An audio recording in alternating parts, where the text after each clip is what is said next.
Hello and welcome to this assignment walkthrough video for the DHIS2 curriculum developed by Logical Outcomes. My name is Nicholas Santillo, and in this video Sara Gaudon will go through some problem solving with the Event Tracker app. Hi, Sara here with Logical Outcomes. So I've installed Genymotion on my computer, which means I can test different DHIS2 apps. I've downloaded the Event Capture app. I ended up choosing this version, 2.22, that matches my version of DHIS2, which is 2.22. So let's take a look. I'm going to click to open my phone. I'm going to open the app. Now I'm going to test with a user who has data entry permissions, so not a super user or an administrator, someone with very limited permissions. I'm going to put in the URL of the instance, and this is my test person's account. Now, if you can't log in, you can't get past the screen, it means that either your username or your password doesn't work. It doesn't mean that the app doesn't work. So if you can't log in, it's a user issue. If your app is crashing right away, it means that your app is either too high functioning for the version of DHIS2 that you're running, or it's just not a match. So there's many other versions of the app that you can try, and this is why we use the Android emulator to test, because it's much quicker to test on your computer than on the phone itself. So now that I'm here, I'm into Event Capture, let's do a quick demo. First, you would want to pick the org unit where you're entering data. So I want to do this in Toronto schools, so I've set up my data entry user to have access to only some Toronto schools. If your organizational unit list is empty, it means the user that you're testing with doesn't have the right permissions. So you can simply go to your DHIS2, visit the user, and take a look at the permissions they have. In this case, you want to make sure that there's only one level selected here. So I couldn't pick this one, and that. That would confuse the app.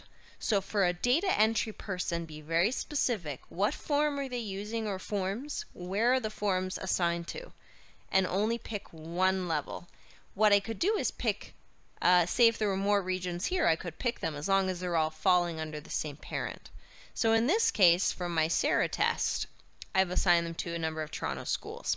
So let's get back into the Event Capture app. I'll click one.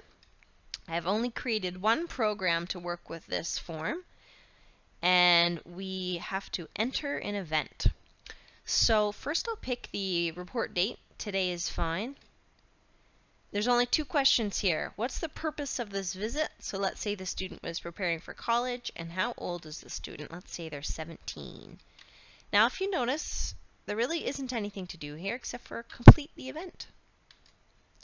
Once I do, I can use this arrow to go back to the main screen. Now this is telling me that something's a little buggy because the details of my event aren't showing up. This is the event I just entered, as you'll notice because it appeared, and it is offline until it syncs. So how the app is going to work is you're going to log in while you're online. You're going to go do your data entry offline. And then when you come back into a Wi-Fi zone, every hour the app should sync automatically, or you can visit settings and synchronize with the server. So when we do this, we should see all of our individual records have a green check mark beside. So we can go back now using our phone button, and we can see they're both sent. Now I might want to test a different version because not seeing the details here tells me that something's incompatible. Let's just do another quick event for testing's sake.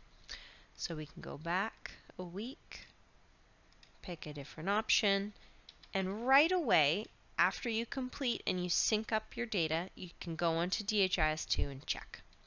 So as you see, the Event Capture app is very simple, very basic, and we've already addressed some of the common problems here. Logins, crashing, not seeing the org unit. If you don't see a program name here, that also means that perhaps the user just doesn't have access to the program. So that's where a system administrator can come into DHIS2 and make those changes. So thanks for joining. Next we'll look at some of the different apps. That's all for now. As always, you can get in touch with us at info@logicaloutcomes.net or on our YouTube channel, Logical Outcomes.